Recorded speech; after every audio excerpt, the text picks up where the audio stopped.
Eux n'ont pas pris le risque de sécher aujourd'hui. Les élèves du lycée Émile Matisse à Schiltigheim recevaient un invité de marque ce lundi, Gaël Faye, le chanteur franco-rwandais. C'est sur son livre Petit pays que les lycéens ont travaillé. Grégory Fraise, Vincent Roy.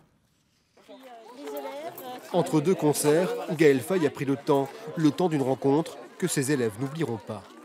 Quand même, c'est une star. C'est cool de le voir, c'est sympa. Nous, on est un peu des privilégiés, qu'on l'a vu en vrai, qui nous a parlé, qui nous a dit bonjour. Beaucoup de ces jeunes ne connaissaient pas le rap de l'artiste franco-rwandais. Cette chanson Petit pays, son Burundi natal, meurtri par la guerre. Voilà perdu dans les rues de Saint-Denis, avant qu'on soit sénile, on ira vivre à Gisenyi, on fera trembler le sol, comme les grondements de nos volcans. Alors petit pays, loin de la guerre, on s'envole quand. Ces lycéens n'étaient pas nés, mais ils ont lu le livre. Ils en ont fait un spectacle, évoquant le génocide, l'exil, le vivre ensemble. Au premier rang, l'auteur constate une nouvelle fois l'impact de son ouvrage.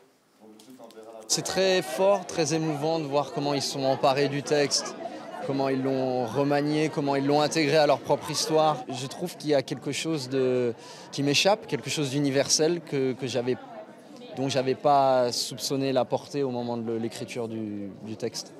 Le récit de massacre dans un pays lointain, il y a 25 ans, aux échos pourtant contemporains, à bien y penser.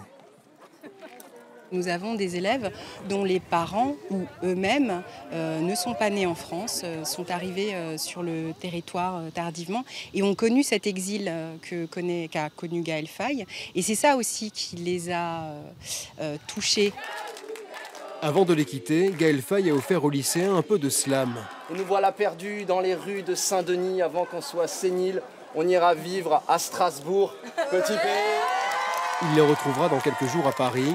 60 de ses élèves assisteront à son concert salle pleine air.